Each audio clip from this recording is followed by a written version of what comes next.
Well, I'm now joined by James Bidwell, who is the founder and chief executive of Springwise. James, thanks very much indeed. You spend all your day grappling with, I think, one of the most important issues that are facing retailers today, and that's that whole notion of innovation. How do you see the state of innovation around the world today? So I think it's a fascinating question, David, and what we're seeing now is it's sort of beginning to come of age. The fact that this conference here in the World Retail Congress is called Innovate to Win. We've been talking about this in Springwise since 2002, and more directly for the last 3 or 4 years together. So the value created by innovation is now seen as kind of real and tangible, and seems to be getting the attention of the CEOs of the more progressive companies.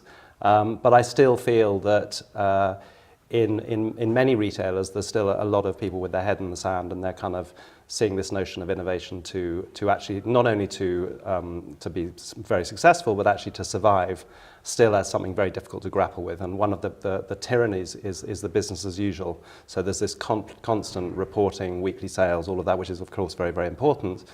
But the opportunity to think ahead and to look at what we're looking at Springwise every day is like, what are the innovators doing? What are the things that are really going to change our world?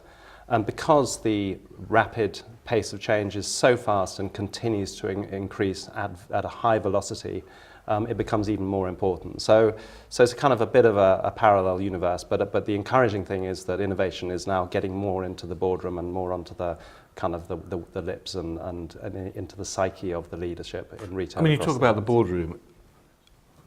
It's probably impossible for innovation to happen without the direct sort of intervention of the boardroom, isn't it? Absolutely. So we work with Springwise, and we have our other business, Reset, which is a transformation and innovation consultancy business, and that is absolutely has to work with boards and CEOs, and the most enlightened CEOs, and we've seen some of them here today, which is fantastic.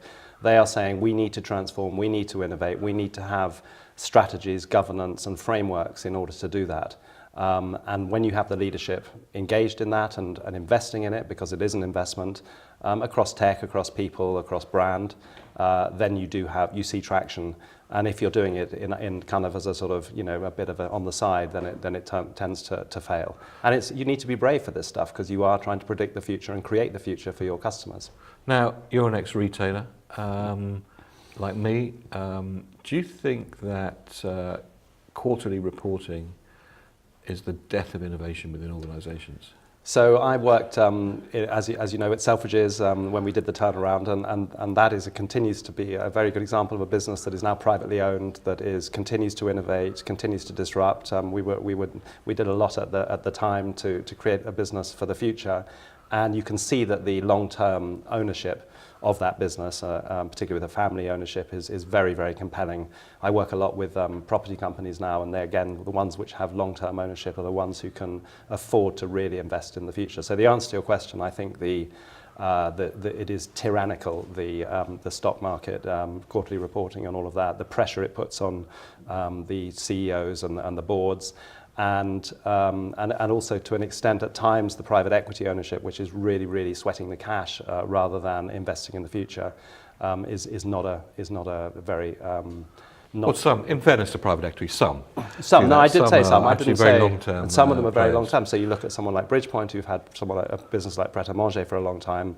That's a fantastic business. We should be very proud of it. It's a UK-based business, and they've held it for a long time and invested in it, and really, really created a brand that is hugely compelling. But there are the other areas of it. But the ownership is really fundamental to innovation, I guess, is the point.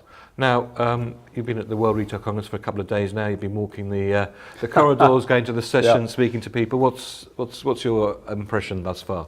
So I'm always really encouraged by the World Retail Congress, because you do get that diversity of talent and engagement from the whole world, and you do have that fantastic kind of opportunity to see people from all different countries.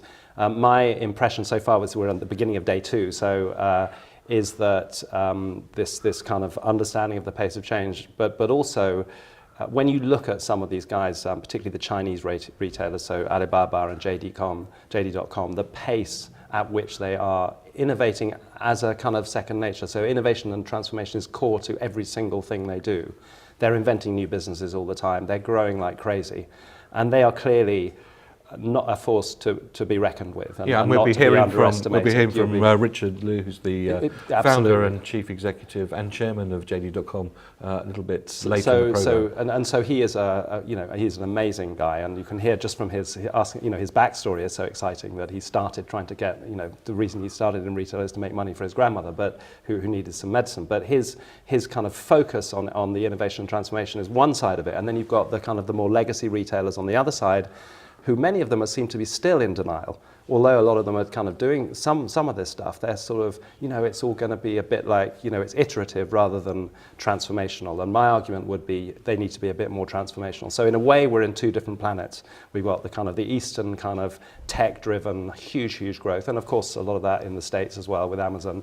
And then you've got the legacy retailers who are still grappling with what do they need to do to really transform and get fit for the future. Well, fascinating. Well, from a two-planet World Retail Congress, James Bidwell from Springwise, thanks very much indeed. Thank you, David.